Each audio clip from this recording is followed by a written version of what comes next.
আমেরিকার এয়ারপোর্টে একজন মহিলা টরেঞ্জা নামক জায়গা থেকে এসেছে, যে দেশের কোনো অস্তিত্ব নেই। কোনো এলিয়েন, ভিন্ন গ্রহের কেউ এভাবে এসে আপনাকে ধরা দিবে না। এটা আপনি খালি চোখ দিয়ে এটাকে নিয়ন্ত্রণ করতে পারবেন না। এবং তারা এইভাবে কোনো সফর করে না। আমাদের যে সমস্ত সফরের যানবাহন, এগুলো তাদের যানবাহন না। জিনের যানবাহন ভিন্ন, তার গতি ভিন্ন, তার গতি এত বেশি, রানী বিলকিস উঠার আগেই কার্য হাসিল হয়ে গেছে। আমেরিকার এয়ারপোর্টে একজন মহিলা টরেঞ্জা নামক জায়গা থেকে এসেছে, যে দেশের কোনো অস্তিত্ব নেই।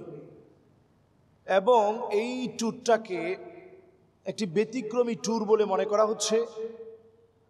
করা হচ্ছে যে আধ্যাত্মিক এমন কিছু ঘটেছে যা সত্যিকারই আমেরিকার জন্য ভয়াবহ।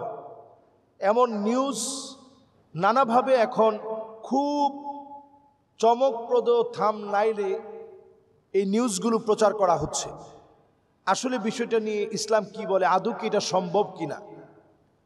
এটা একটা ভুয়া নিউজ এবং সরাসরি এটা এআই অথবা আর্টিফিশিয়াল ইন্টেলিজেন্সকে ব্যবহার করে একটি নিউজকে ছড়িয়ে দেওয়া হয়েছে। পৃথিবীতে এরকম অনেক গণমাধ্যম আছে যাদের কাজই হচ্ছে তাদের লগো, তাদের চিন্তা, তাদের চেতনাটা হঠাৎ করে যেন সব জায়গায় ছড়িয়ে যায়। সিসিটিভি ফুটেজগুলো চেক করে দেখেন এই জাতীয় কোনো ঘটনা ঘটেনি। তাহলে এখন প্রশ্ন আসবে যে এই জাতীয় ঘটনা ছড়িয়ে দেওয়ার মধ্য দিয়ে লাভটা কি? তারা একযোগে এই জাতীয় সংবাদ ছড়িয়ে দেওয়ার মধ্য দিয়ে অনেকগুলো লাভ। এই ঘটনাটি বেশ কিছুদিন আগের, অনেক মিডিয়ায় বিভিন্ন দেশে বিভিন্ন সময় বিভিন্ন প্রেক্ষাপটে ছড়িয়ে দেওয়া হয়েছে। তো এখন ছড়িয়ে দেওয়ার উদ্দেশ্য হচ্ছে নতুন যে একটা প্ল্যান আছে সারা দুনিয়া নিয়ে। সারা দুনিয়া এখন ফিলিস্তিনকে ঘিরে কথা বলছে। যুদ্ধবিরতি দেওয়ার পরেও নতুন করে তারা যে মাজলুম হচ্ছে সে বিষয় নিয়ে কথা বলছে। সমস্ত মিডিয়া যখন তৎপর এই নিউজ দেওয়ার ক্ষেত্রে, ঠিক তখনই একজন নারীকে দাঁড় করানো হয়েছে। চেহারাটা দেখতে একটু মনে হয় ইথিওপিয়ান, আদ্দিস আবাবা এই এলাকার লোকদের মতো, ইথিওপিয়ান বা আফ্রিকার এই বেল্টের সোমালিয়া, ইথিওপিয়া, কেনিয়া এই জাতীয় দেশের নাগরিক বলে মনে হয়।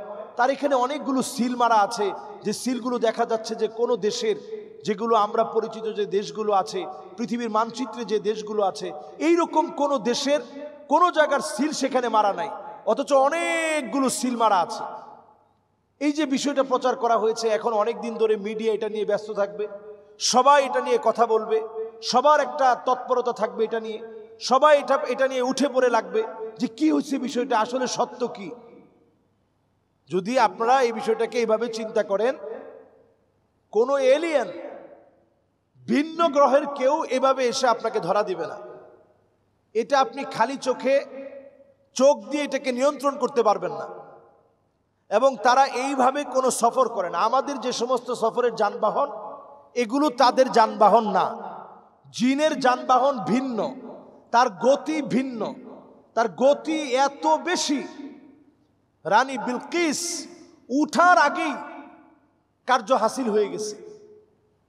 আপনি চিন্তা করেন, সুলাইমান আলাইহিসসালামের কাছে রানী বিলকিসের সিংহাসন হাজির হয়ে গেছে মুহূর্তের ভিতরে, চোখে দেখতে দেখতে।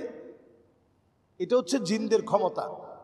এখন এই মহিলা যদি জিন হয়, তাহলে তার পাসপোর্টের কোনো প্রয়োজন নাই, এদের আইডেন্টিফিকেশনের কোনো প্রয়োজন নেই। জিন যদি হয়, তাহলে তার আইডেন্টিফিকেশন এইভাবে করার কোনো সুযোগই আপনি পাবেন না। কারণ জিন হচ্ছে তারা যাদেরকে আমরা দেখতে পাই না, যাদেরকে আপনি স্পর্শ করতে পারবেন না। সে পাসপোর্ট নিয়ে আপনার কাছে হাজির হবে কেন? তাহলে এই টোটাল বিষয়টা হচ্ছে ফেক।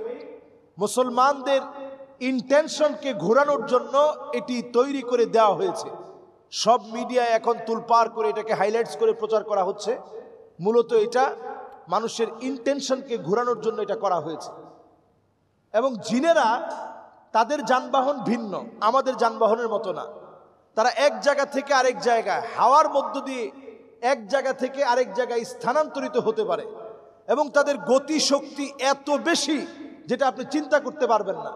তাদের বালেগ হওয়ার বয়স হচ্ছে 300 থেকে 350 বছর বয়সে তারা বালেগ হয়। তারা হায়াত পায় 3000, 3500, 4000 বছর। তো তাদের সাথে তো আমাদের কোনো মিল নেই, এটাকে মিলানোর কোনো সুযোগও নাই। সুতরাং এই জাতীয় বিভিন্ন চটকদার থাম নাইলে আমরা যখন অনেক সময় অনেক কিছু দেখি অথবা বিভিন্ন নিউজ কাভারে যখন এগুলো দেখে আমরা এটাকে বিশ্বাস করে ফেলি, এগুলা বিশ্বাস করব না, আমরা বিভ্রান্ত হব না। আমরা মনে রাখবো জিন আছে, এটা সত্য, এটা বিশ্বাস করতে হবে, না হলে ঈমান থাকবে না। তাদেরকে আমরা দেখি না, তারা আমাদেরকে দেখে। তাদেরকে আমরা কোনরূপ তাদেরকে আমরা ক্ষতি করার চেষ্টা করি না, তারা অনেক সময় আমাদের ক্ষতি করার চেষ্টা করে। আমরা না জেনে অনেক জায়গায় পেশাব করে ফেলি, তার শরীরে হয়তো ওই পেশাবটা লেগে গেছে, সে আপনার উপরে ক্ষিপ্ত হতে পারে। এজন্য আমল হিসাবে রাসূল শিখিয়ে দিয়েছেন প্রতিনিয়ত সূরা ইখলাস, সূরা ফালাক, সূরা নাস পড়া। এবং এই জাতীয় কোনো রকম উদ্ভট যখন কোনো সংবাদ আসে তখন এগুলাকে বিশ্বাস না করা। এগুলো সব মিথ্যা এবং অহেতুক সংবাদ, এই সংবাদগুলোর কোনো ভিত্তি নাই।